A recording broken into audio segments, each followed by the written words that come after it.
Hi viewers, అందరికీ నమస్కారం.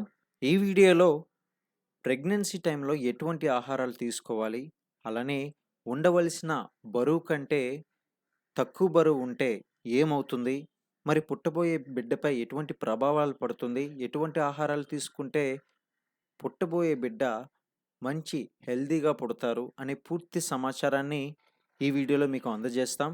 ఈ వీడియో మీకు కాస్తైనా యూజ్ అయిందనుకున్నట్లయితే ఖచ్చితంగా ఒక లైక్ అయితే చేయండి. ఇటువంటి మరిన్ని ఇన్ఫర్మేటివ్ వీడియోస్ కోసం ఛానల్‌ని సబ్స్క్రైబ్ చేసుకోండి. అయితే మనలో చాలామంది ప్రెగ్నెంట్ టైంలోని కొంతమంది తినే స్తోమత ఉండి కూడా తినడానికి ఇబ్బంది పడుతుంటారు. మరికొంతమంది తినే విషయంలో నిర్లక్ష్యం చేస్తూ ఉంటారు. మరి అటువంటి సమయంలో బిడ్డపై ఎటువంటి ప్రభావం పడుతుంది? మరి ఖచ్చితంగా తీసుకునే ఆహారాలు పుష్కలంగా మంచి విటమిన్స్, మినరల్స్ లాంటివి తీసుకుంటే ఎటువంటి ఫలితం ఉంటుందో మనందరికీ తెలిసిందే. కానీ ప్రెగ్నెంట్ టైంలో కూడా కొంతమంది నిర్లక్ష్యం వల్ల ఆహారానికి దూరం అవుతూ ఉంటారు. మరి దీనివల్ల పుట్టబోయే బిడ్డకి చాలా ఇబ్బంది కలుగుతుంది. ప్రెగ్నెన్సీ టైంలో పుట్టబోయే బిడ్డ పెరుగుదలతో పాటు గర్భిణీల శరీర బరువు కూడా పెరుగుతుంది. అయితే ఉండాల్సిన బరువు ఉండకపోతే గనుక ఇది పిల్లల ఎదుగుదలకి కూడా ఎఫెక్ట్ అవుతుంది. మరి అదే విధంగా మరికొన్ని విషయాలపై కూడా దీనికి కారణమవుతుంది. ఈ సమయంలో గర్భిణీ ఆరోగ్యాన్ని ఖచ్చితంగా కాపాడుకోవాలి. ఆ ఎఫెక్ట్ అనేది ఖచ్చితంగా పిల్లలపై పడుతుందని కూడా గుర్తుపెట్టుకోవాలి. అయితే పిల్లల అభివృద్ధిలో కొన్ని టిప్స్ అయితే ముఖ్యమైన పాత్ర పోషిస్తుంది. అవేంటో ఇప్పుడు మనం తెలుసుకునే ప్రయత్నం చేద్దాం. ప్రెగ్నెంట్ టైంలో నిజానికి రోజులు పెరిగే కొద్దీ బరువు పెరుగుతారు. అయితే తగినంత ఎదుగుదల గనక లేకుంటే ముందే డెలివరీ కూడా అవ్వడం తెలుసుకోవాలి.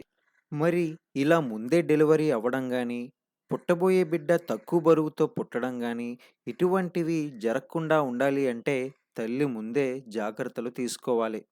మరికొంతమంది బరువు పెరుగుతామేమో అని భయంతో ఆహారాన్ని కాస్త కంట్రోల్‌గా పెట్టుకోవడానికి ప్రయత్నం చేస్తారు. కానీ తల్లి బరువు తక్కువ ఉంటే గనుక అనేక సమస్యలకి దారితీస్తుందని గుర్తుపెట్టుకోవాలి. 2018 అధ్యయనాల ప్రకారం ప్రెగ్నెన్సీ టైంలో గర్భధారణకి ముందు స్త్రీలు ఫాలో అయ్యే డైట్ పుట్టబోయే బిడ్డ ఆరోగ్యంపై ఎఫెక్ట్‌ని చూపిస్తుంది.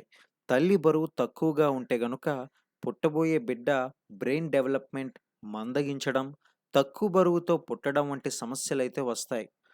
అలానే గర్భాశయంలోని వాతావరణం పుట్టే పిల్లల ఎదుగుదలకి అనుకూలంగా ఉండాలి.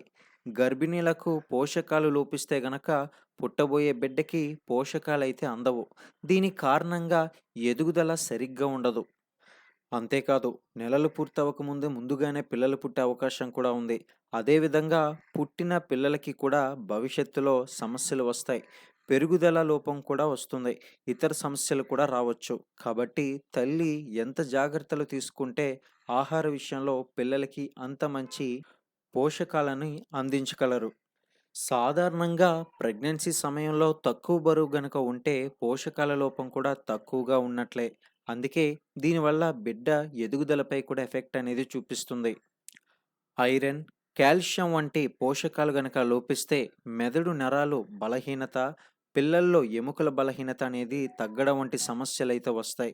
కాబట్టి ఈ వీడియో చూస్తున్న తల్లిలంతా కూడా వీడియోకి ఒక లైక్ చేసి, నేను ఇందాక చెప్పినట్లుగా కాకుండా ప్రతి ఒక్కరు కూడా బాధ్యత వహించి పిల్లలపై శ్రద్ధ పెట్టి పుట్టబోయే బిడ్డలు ఆరోగ్యంగా ఉండాలనే ఉద్దేశంతో మంచి పోషక ఆహారాలను తీసుకోవడానికి ప్రయత్నం చేయండి.